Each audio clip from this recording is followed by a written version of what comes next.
یا پھر یہ محض صرف یہ جو وقت ہے یہ گزارا جا رہا ہے؟ حقیقت کیا ہے یہ فرمائیے۔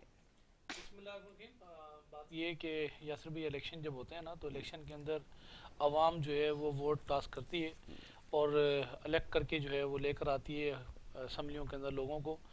ہوتا یہ ہے کہ جب کوئی الیکشن کنٹیسٹ کر رہا ہوتا ہے الیکشن کے اندر جو ہے وہ اپنا جو ہے وہ کسی پرچم کے نیچے جب وہ آگے بڑھتا ہے آگے تو لازمی سی بات ہے ہر پارٹی کا اپنا ایک منشور وہ دکھاتا ہے جی یہ ہماری پارٹی کا منشور ہے اور ہم نے اس پہ بڑھنا ہے، اس پہ آگے چلنا ہے۔ اس وقت صورتحال یہ کہ جو حالیہ الیکشن 2018 کے جو الیکشن ہوئے تھے اس الیکشن کو یہاں پاکستان کے اندر جتنی جماعتیں تھیں ان تمام جماعتوں نے تقریباً جماعتوں نے اس کو ریجیکٹ کیا تھا، اور یہ ریکارڈ پر ہے بات کہ جس طریقے سے آر ڈی اے سسٹم بند کیا گیا، جیسے آر او کا رزلٹ روکا گیا اور جس طریقے سے وہاں جو ہے وہ 3-4 دن بعد رزلٹ دیا گیا، تو بات یہ ہے کہ اس وقت حکمران جو بیٹھے ہوئے ہیں وہ الیکٹڈ نہیں، وہ سلیکٹڈ ہے، اور سلیکٹڈ جو لوگ ہوتے ہیں ان سے آپ رحم کی جو ہے وہ آپ نہیں کر سکتے امید کہ وہ آپ پہ کوئی رحم کریں گے، اور عوام کا درد ان کو لگتا ہی نہیں ہے۔ ہوتی ہے بات سب احساس کی، بات یہ ہے کہ ان لوگوں کو احساس ہوتا ہے جو الیکٹ ہو کر آتے ہیں اور ایک پروپر ایک پروسیس سے گزرتے ہیں، ایک فلٹر ہو کے گزرتے ہیں، نیچے کونسلر، چیئرمین، پھر بہت بڑے تو ایم پی اے، پھر بڑے تو ایم این اے، پھر سینیٹر، یا بیچ میں سینیٹرشپ بھی مل جاتی ہے۔ تو وہ فلٹر جب ہو کر آتے ہیں تو عوام کا ان کو درد ہوتا ہے، تکلیف ہوتی ہے، احساس ہوتا ہے کہ ہم نے اپنے حلقوں میں جانا ہے، عوام ہم سے پوچھے گی۔ آج بات یہ ہے کہ گلیاں جو ہے وہ کچی ہیں، آج سیوریج کا نظام دھرم بھرم ہے، آج پانی نہیں آتا ہے، آج گیس نہیں آتا ہے، آج مہنگائی جو ہے وہ آسمان پہ جو ہے وہ چھو چکی ہے۔ آج صورتحال یہ ہے کہ جو آدھے آپ نے کیے وہ وعدے تو آپ نبھا نہیں سکے، تو ان کے جو وعدے تھے قوم کے ساتھ، ہم آئیں گے تو 1 کروڑ نوکریاں دیں گے، 50 لاکھ مکانات دیں گے، اور یہ بقول ان کے کہ ہم طریق انصاف جو ہے وہ انصاف کی جو ہے وہ ہمیشہ انصاف کی بات کرتی ہے، تو یہاں بات یہ کہ ہم کرپشن ختم کریں گے۔ اب دیکھ لیں کرپشن بڑھ گئی، اور انصاف کا تقاضا کیا ہے؟ 1 کروڑ نوکریوں کے لیے 1 کروڑ سے اوپر لوگ بے روزگار ہو گئے، 50 لاکھ مکانات دینے کے دعوے دار جو جماعت تھی 50 لاکھ سے اوپر مکانات گرا دیے، اور احساس جو ہے نا بات یہ کہ ان کے پاس نہیں ہے، اور بات یہ کہ بڑے دھڑکے کے ساتھ کہتے ہیں گھبرانا نہیں ہے۔ ہمارے وزیر اعظم صاحب بھی اتنے جو ہے وہ معصوم ہیں کہ وہ کہیں بھی جاتے ہیں، اجتماع میں بھی کہیں جاتے ہیں تو اب بات یہ کہ عوام کے اندر جب کھڑے ہوتے ہیں تو وہ کہتے ہیں گھبرانا نہیں ہے۔ اب اس وقت صورتحال یہ کہ گھبرانا نہیں ہے، غسل کے پھٹے پہ نا عوام کو لٹا دیا ہے، اب صرف 2 انگلیاں باندھنا رہ گئی ہے، لیکن اس وقت تک گھبرانا نہیں ہے جب تک جسم میں سے جو ہے وہ روح نہ نکل جائے، جان نہ نکل جائے۔ آج اس وقت تک گھبرانا نہیں ہے جب تک صورتحال یہ ہو کہ آپ اپنے بچے بیچنے پہ جو ہے وہ آپ کھڑے ہو جائیں، جی ہماری بچے بیچیں گے تو اپنا گھر چلائیں گے، اس وقت تک گھبرانا نہیں ہے جب تک بات یہ ہے کہ گھر لوگ پستولیں لے کر باہر نکلیں، لوگوں کو جو ہے وہ چھینیں، اسنیچنگ کریں، اور اس وقت تک گھبرانا نہیں ہے جب تک بات یہ ہے کہ اس ملک کی سلامتی خطرے سے باہر اور خطرے میں لا کے کھڑی کر دی جائے، ملک کی جو جی ٹی پی ریٹ ہے اس کو لا کے زمین پہ پھینک دیا جائے۔ گھبرانا نہیں ہے۔ اس وزیر اعظم صاحب نے جو اس ملک کو جو تحفے دیے ہیں، لنگر خانے، مرغی خانے، انڈے، WCیاں، پھر بھنگ سے جو ہے وہ معیشت ٹھیک کریں گے، پھر زیتون کے تیل سے اس ملک کی معیشت ٹھیک ہونی، گھبرانا نہیں ہے ان کی۔ اس کی وجہ بات میں نے جیسا کہ آپ کو بتایا ہے کہ بات یہ ہے کہ ان کو احساس نہیں ہے۔ ایک کرکٹر 1992 کا ورلڈ کپ جب جیتا نا تو اس نے کریڈٹ لیا، اور آج بھی کہتے ہیں کہ ورلڈ کپ جتانے میں عمران خان صاحب کا بڑا ہاتھ ہے، تو آج تو بات یہ ہے کہ وہ اس وقت وہی کپتان ہے نا، اور کپتان نے آج صورتحال یہ ہے کہ ملک کا دیوالیہ نکالا ہے، لیکن بات یہ کہ گھبرانا نہیں ہے۔ کپتان کہتا ہے جی میرے پاس جو وزیر ہیں وہ ٹھیک نہیں ہے، میرے پاس جو لوگ تھے وہ ٹھیک نہیں ہے۔ کبھی یہ 200 ماہر معاشیات کے دعوے کرتے تھے کہ ہمارے پاس ٹیم، ایک ایسی ٹیم موجود ہے جو اس ملک کی تقدیر چینج کر دے گی، اس ملک کی اکنومی ٹھیک کر دے گی، اس ملک کے اندر وہ کچھ دے دے گی کہ لوگ جو خواب انہوں نے دیے، کہ بات یہ کہ اب صورتحال یہاں کھڑی لا کے کر دیے کہ آج باہر نکلیں تو عوام سے پوچھیں گھبرانا کس کو کہتے ہیں۔ آج پوچھیں پتھارے والے سے، آج پوچھیں ٹھیلے والے سے، آج رکشے والے سے، چنچی والے سے پوچھیں کہ وہ کتنا گھبرائے ہوئے ہیں۔ بات یہ کہ اس وقت بات یہ کہ ان کے جو حریف ہیں، جو ان کے ساتھ جو ہے وہ کولیشن کے اندر ہیں، وہ بھی اس وقت گھبرا چکے ہیں۔ اب جیسے کہ آپ نے منصف لائی کا آپ نے ذکر کیا کہ انہوں نے کہا جی عمران خان صاحب گھبرانے کی ضرورت نہیں، ہم آپ کے ساتھ ہیں۔ اچھا یہ وہی لوگ ہیں۔ ایک بات تو کمال یہ کہ وزیر اعظم صاحب نے نا شعور تو دیا عوام کو، اور شعور جو دیا عوام کو، بتایا کہ بات یہ ہے کہ اگر بات یہ پیٹرول مہنگا ہو جائے، بجلی مہنگی ہو جائے تو سمجھو وزیر اعظم تو چور ہے۔ پھر یہ بھی شعور دیا تھا کہ پنجاب کی سب سے بڑی جو ڈاکو ہے نا وہ یہ آپ کی جو ہے پرویز الہی والے ہیں، یہ سب سے بڑے ڈاکو ہیں۔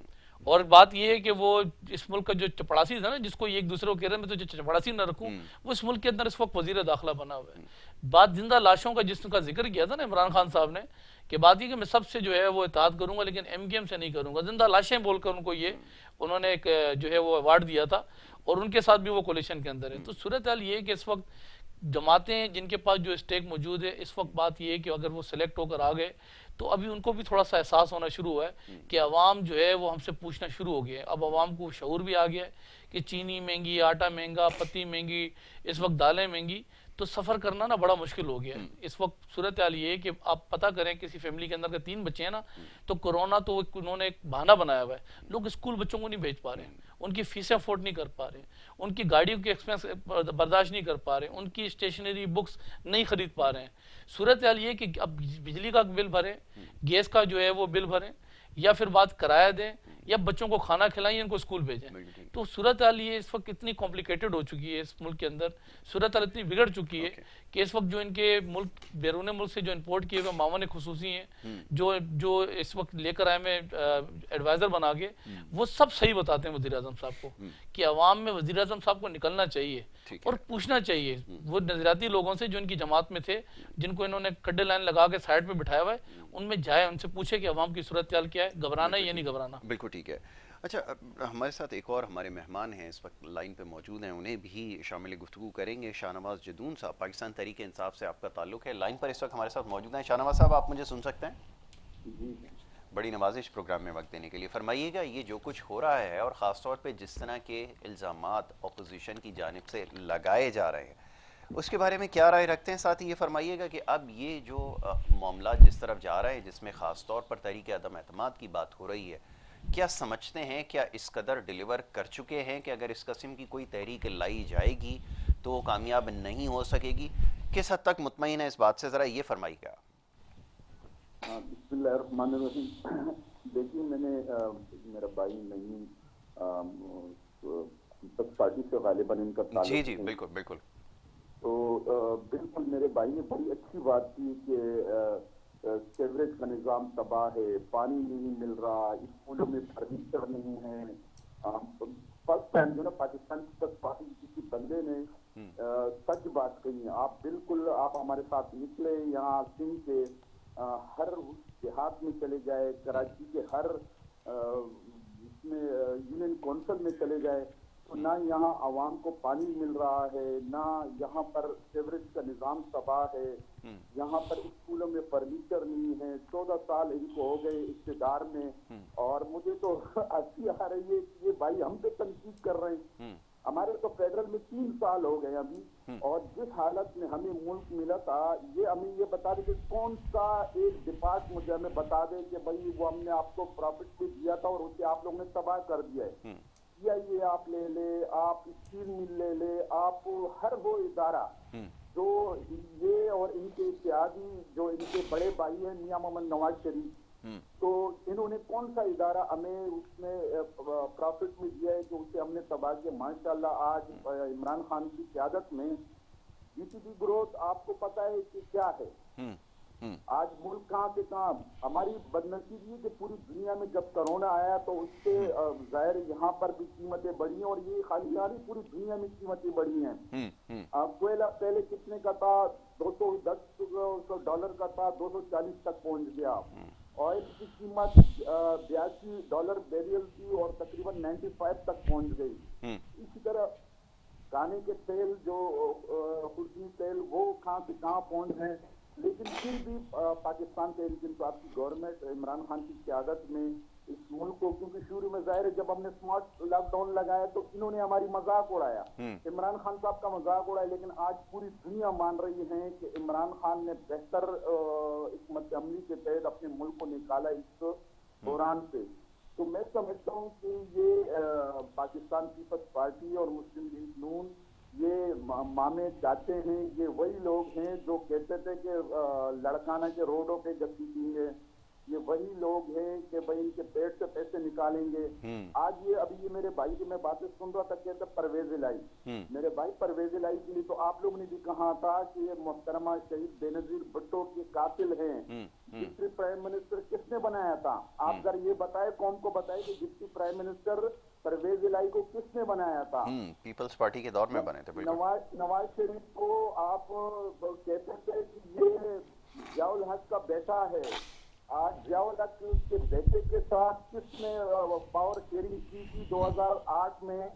آپ بتائیں. آج اسی ضیاء الحق کے بیٹے کے گھر کون گئے؟ آپ ہی گئے ہوں, کیونکہ ان کو ڈر ہے, پاکستان پیپلز پارٹی, مسلم لیگ نون, ان کو ڈر ہے کہ یہ ایک مخلص قیادت آئی ہے اور یہ احتساب کر رہا ہے, لوٹا ہوا پیسہ نکال رہا ہے, اس لیے یہ چیخ رہے. اپنے لوٹے ہوئے پیسوں کو بچانے کے لیے سب ایک ہو چکے ہیں, لیکن پاکستانی عوام جان چکے ہیں وہ ان کے ساتھ نہ عوام ہے.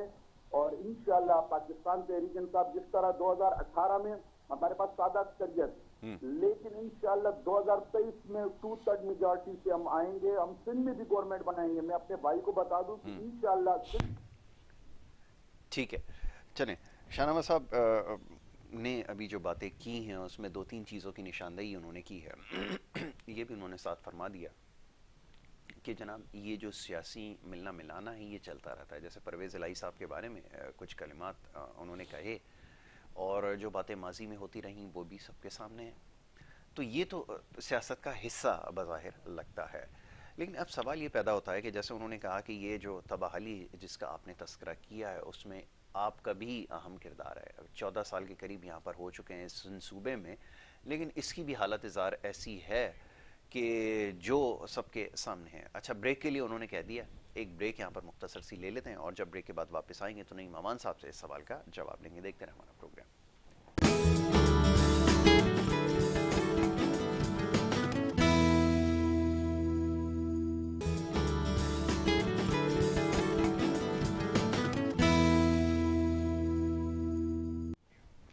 پروگرام میں آپ کو ایک دفعہ پھر خوش آمدید کہیں گے. بریک پہ جانے سے پہلے گفتگو کا سلسلہ جاری تھا. نعیم امان صاحب یہاں تشریف فرمائیں. پاکستان پیپلز پارٹی سے آپ کا تعلق ہے اور بریک پہ جانے سے پہلے ایک سوال آپ کی خدمت میں رکھا گیا تھا. یہاں پر شاہنواز صاحب موجود تھے ٹیلی فون لائن پہ. انہوں نے کہا کہ صوبے کی کارکردگی آپ کے سامنے اور جو کچھ ہوا, جن چیزوں کا آپ نے تذکرہ کیا, اس کی ذمہ داری بڑی حد تک آپ کے اوپر عائد ہوتی ہے. فرمائیے دفاع کیسے کریں گے؟ دیکھیں اس میں تو دو رائے نہیں ہے. صوبے خود مختاری کے بعد صوبے کے جو چیزیں وہ ہمارے پاس موجود ہیں, لیکن بات یہ کہ مسائل کے ساتھ وسائل اور وسائل کے ساتھ مسائل, یہ دونوں چیزیں جو ہے وہ زیر بحث بھی ہونی چاہیے.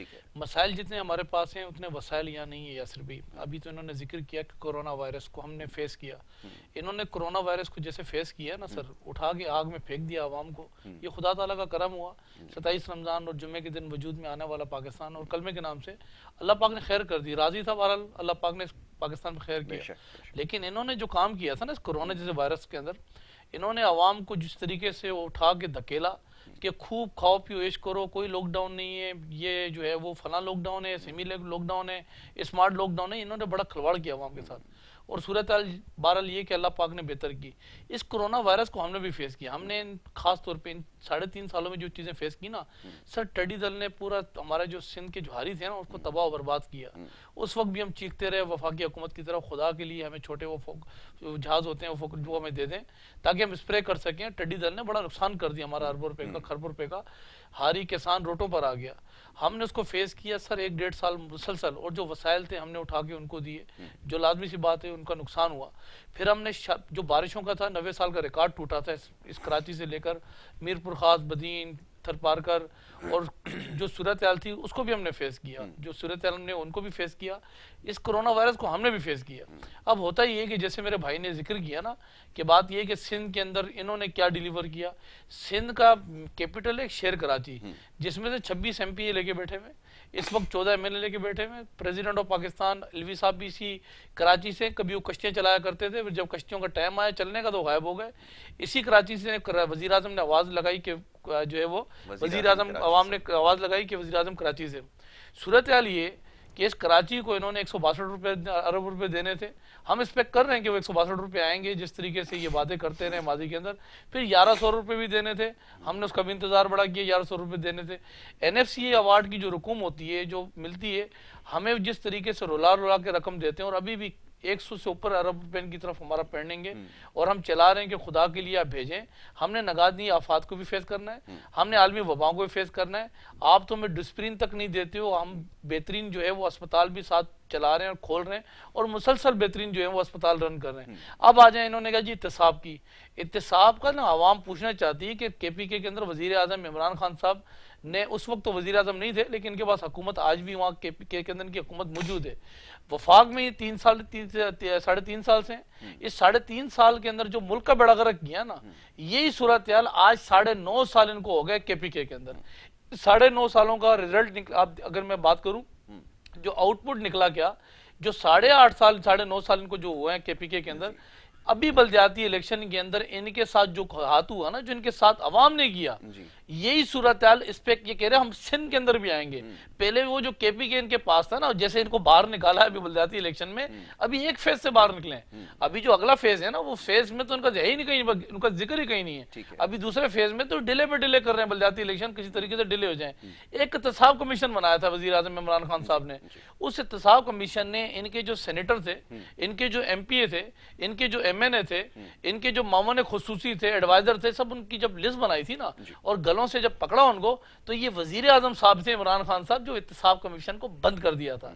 اور وہ وزیر اعظم صاحب تھے جن کے اوپر آج بھی اگر میں بات کروں KPK کے اندر نا ہیلی کاپٹر کیس وہاں چل رہے ہیں, وہاں مالن جبا کیس آج بھی چل رہے ہیں. ہمارا تو احتساب کرنا تھا آپ نے, ہمارا تو پورا احتساب کیا آپ نے. خورشید شاہ کو 25 مہینے جیل کے اندر بند کر کے, ادی فریال تالپور کو کئی مہینے انہوں نے جیل بند کر کے, اور نکالا کیا, کھودا پاڑ نکلا چوہا. اب احتساب کی اگر بات کرتے ہیں تو اس ملک کے اندر ان کے اپنا ایک ادارہ ہے, مطلب اس ملک کا ادارہ ہے جس کو انہوں نے بھی پورے طریقے سے کنٹرول کیا, اس ادارے کو, جس نے ایک رپورٹ دی چینی مافیا کی اس ملک کے اندر, جس نے شوگر مافیا کی رپورٹ دی, بتایا کہ شوگر مافیا اس وقت کون ہے اس ملک کے اندر.